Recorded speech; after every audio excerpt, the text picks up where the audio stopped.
It's very helpful for people to hear that they should make themselves competent and dangerous and take their proper place in the world. Competent and dangerous? Mm-hmm. Why dangerous? Because it's the alternative to being weak. And weak is not good. The people who shoot up the high schools, they're weak. They're weak. How is it good to be dangerous? Because it makes you formidable. And life is a very difficult process. And it's not you're not prepared for it unless you have the capacity to be dangerous. That doesn't mean that you should be cruel. It doesn't mean any of that. There's a statement in the New Testament, the meek shall inherit the earth. But the meek isn't well translated.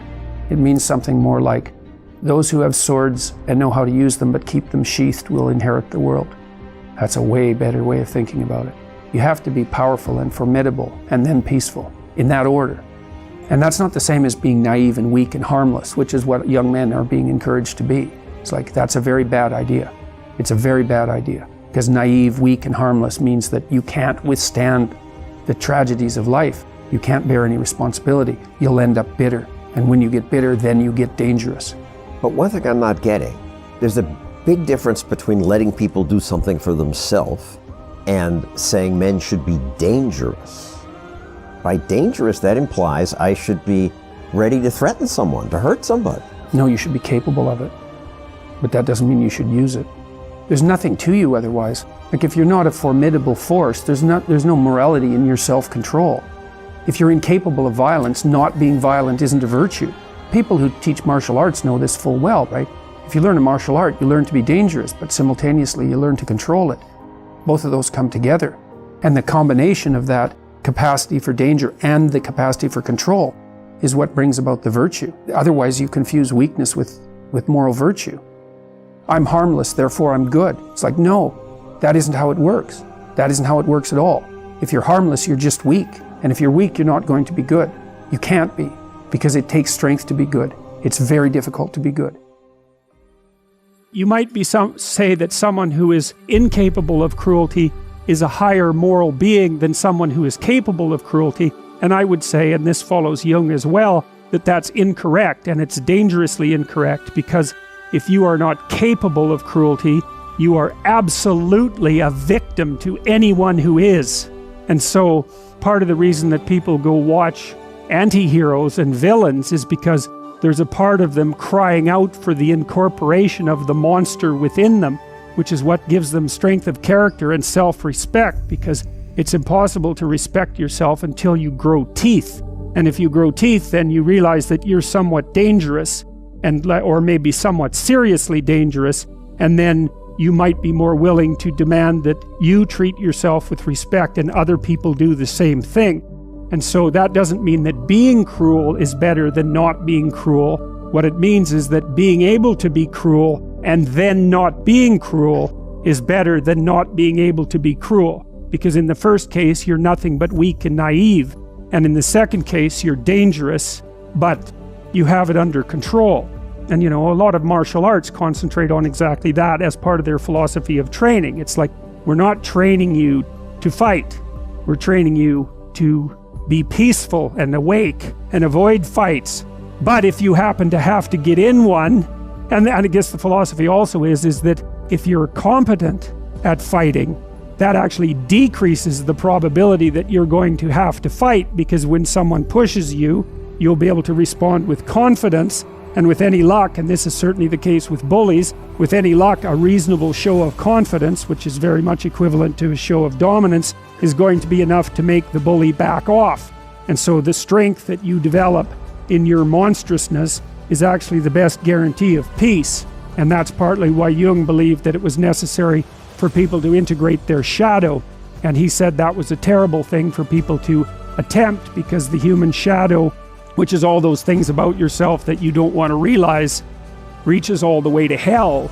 And what he meant by that was, it's through an analysis of your own shadow that you can come to understand why other people are capable, and you as well, of the sorts of terrible atrocities that characterized, let's say, the 20th century.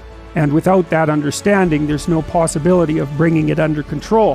When you study Nazi Germany, for example, or you study the Soviet Union, particularly under Stalin, and you're asking yourself, well, what are these perpetrators like? Forget about the victims, let's talk about the perpetrators. The answer is, they're just like you.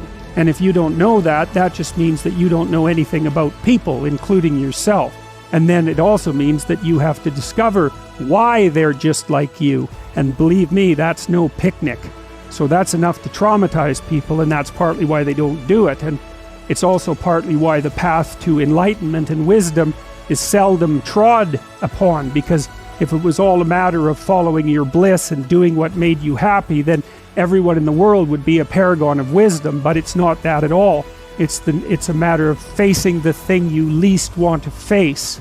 And everyone has that there's this old story in King Arthur where the knights go off to look for the Holy Grail, which is either the cup that Christ drank out of at the Last Supper, or the cup into which the blood that gushed from his side was poured when he was crucified. The stories vary, but it's basically a holy object, like the phoenix in some sense, that's a representation of transformation. So it's an ideal. And so King Arthur's knights, who sit at a round table because they're all roughly equal, go off to find the most valuable thing. And where do you look for the most valuable thing when you don't know where it is? Well, each of the knights looks at the forest surrounding the castle and enters the forest at the point that looks darkest to him. And that's a good thing to understand, because the gateway to wisdom and the gateway to the development of personality, which is exactly the same thing, is precisely through the portal that you do not want to climb through. And the reason for that's actually quite technical.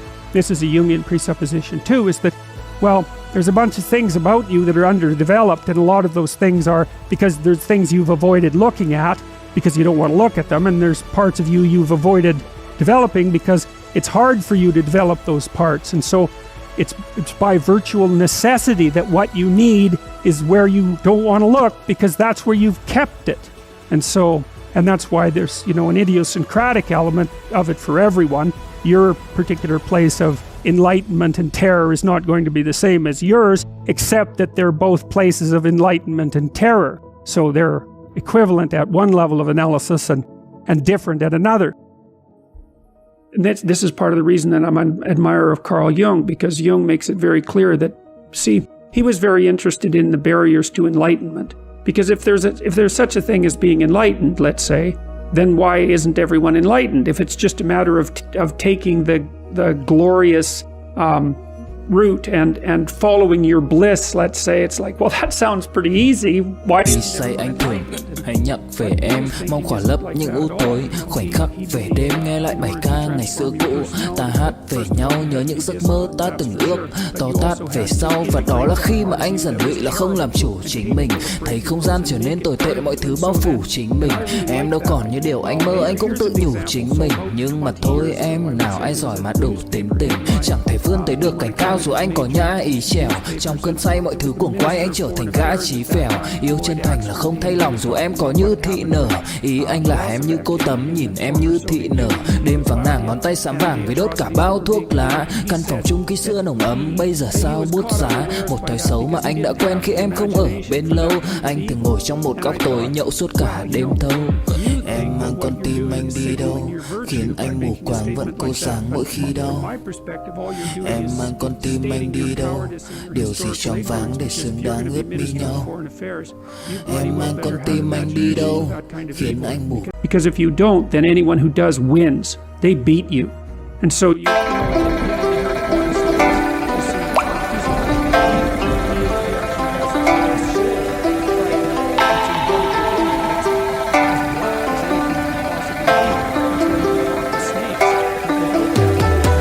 Cả buồn mà cất lời không lên, người đi mất mà nhất thời không quên. Lòng u tối dù đất trời không đêm, kể từ khi sống lấy lất đời không em. Đầu quay cuồng trong hơi men, đôi chân về nơi quen, dấu vết chẳng hề phai. Và rồi chợt nhận ra và vô tình khơi thêm ký ức bung lơi êm mà đã từng kể vai và ngồi. Chẳng cần thiết phải viết lên sử sách. mà lại phải nếm trải chuyện não nề. Chẳng thể biết thời tiết đẹp như tranh, thực ra là đằng xa có một cơn bão về.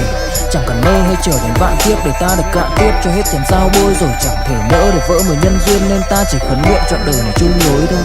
Những kẻ si mê tới điên thường mơ tưởng cái thiên đường ý nương được tô điểm, nhưng hận tạo hóa tuyệt nhiên có ai đành biến em thành anh đài tình ta như hồ điệp vẫn mãi giữ riêng đây về giây phút khắc sâu. Chẳng nghĩ yêu em mà từng chút mắc câu sầu hôn hút khuất sau phải đến bút chóc đau hạnh phúc đâu cần chỉ cho phút bắt đầu. Nhớ đến cái lúc còn gió sương vơi đầy, nhớ hình bóng người nào đó vương nơi này, trong vài khoảnh khắc mong có được đôi tay ấy cố lau đi bờ mi khi nào thường hơi cay. Xa một người và bước qua cuộc đời không phải xa đi vĩnh viễn mà chúng ta chỉ tạm chịu lấy. Who were just sick and tired of following rules that didn't take into account their character, and then they go off and work in oil rigs or whatever. And you could do that in Alberta at that time. That was really hard work, you know. So it wasn't like they were necessarily taking the easy path. But a harmless man is not a good man.